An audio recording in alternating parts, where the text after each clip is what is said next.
Assalamualaikum warahmatullahi wabarakatuh. Kami dari kelompok 14 yang beranggotakan saya Rizky Nur Azizah dan Dia Nila Kandi akan menjelaskan materi mengenai penunjang keterampilan menyimak melalui media audiovisual diam.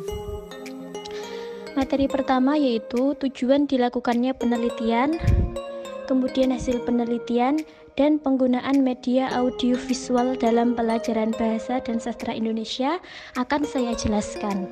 Kemudian, materi pendorong dan hambatan dalam penggunaan media sosial, manfaat menyimak, manfaat media pembelajaran akan dijelaskan oleh Dia Nila Kandi.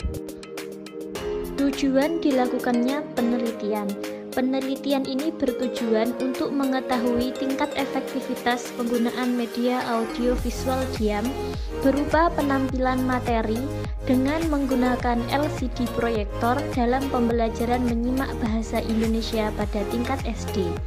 Subjek penelitian ini adalah keponakan dan anak tetangga kami yang masih duduk di bangku kelas 3, 4, dan 5 yang tiap tingkatan kelas berjumlah 4 anak dengan jumlah keseluruhan 12 anak. Dengan memberikan instrumen dalam penelitian ini berupa tes awal, pre-tes, dan tes akhir post-tes.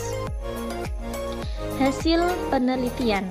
Hasil penelitian ini menunjukkan bahwa terdapat tingkat efektivitas yang signifikan penggunaan media audiovisual diam berupa penggunaan LCD proyektor terhadap efektivitas pembelajaran bahasa Indonesia penunjang keterampilan menyimak cerita siswa kelas 3, 4, dan 5 SD. Hal ini ditunjukkan dengan terjadi peningkatan nilai yang dapat dilihat dari hasil post-tes atau tes akhir siswa setelah diberi perlakuan. Hal ini ditunjukkan dengan nilai rata-rata dari post-tes. Tes akhir siswa menunjukkan bahwa presentase siswa meningkat dibandingkan hasil pre-test atau tes awal. Penggunaan media audiovisual dalam pelajaran bahasa dan sastra Indonesia. Melalui media audiovisual diam seperti penggunaan LCD proyektor, diharapkan ada peningkatan dalam proses pembelajaran bahasa Indonesia, terutama dalam hal peningkatan pembelajaran menyimak cerita dan peningkatan prestasi siswa.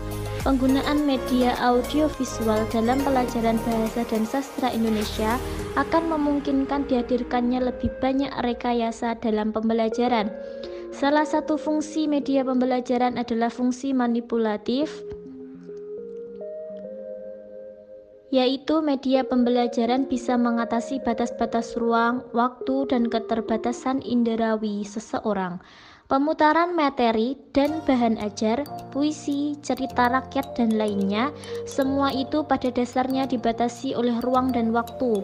Namun, dengan bantuan media audiovisual, hal tersebut dapat dihadirkan ke dalam kelas untuk membantu peserta didik menyerap pelajaran lebih baik lagi.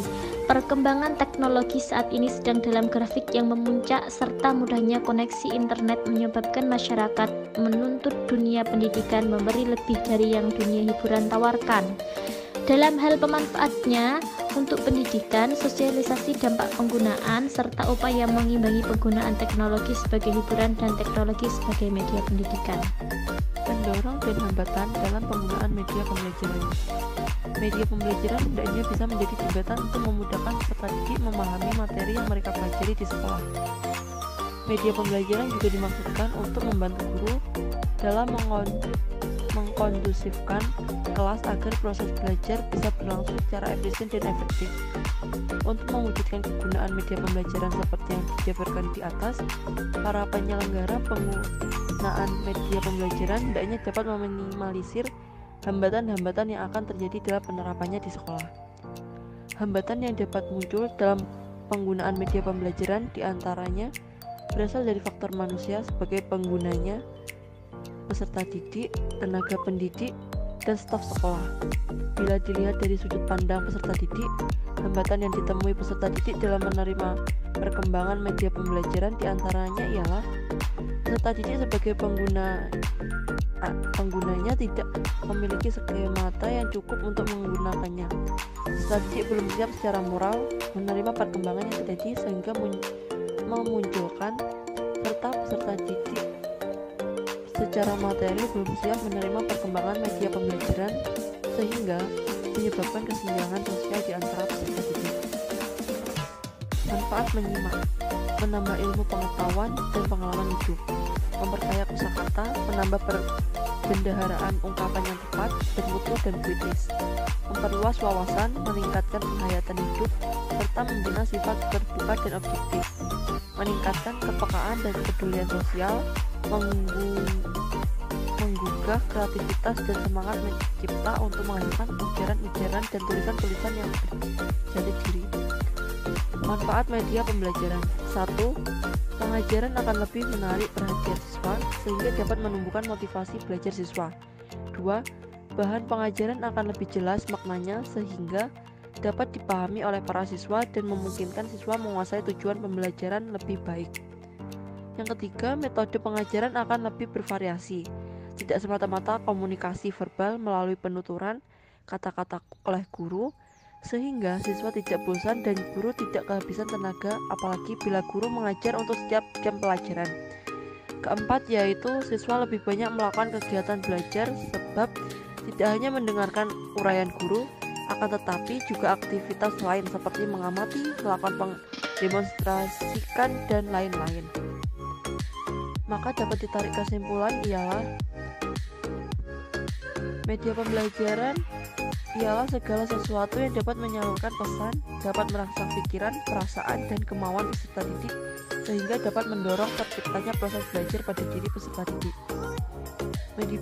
Media pembelajaran adalah segala sesuatu yang dapat digunakan untuk menyampaikan pesan atau informasi dalam proses belajar mengajar, sehingga dapat merangsang perhatian dan minat siswa dalam belajar.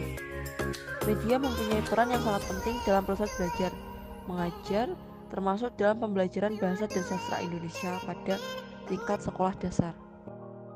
Sekian presentasi dari kelompok kami. Apabila ada kurang lebihnya, kami mohon maaf. Wabillahi taufiq wal hidayah. Wassalamualaikum warahmatullahi wabarakatuh.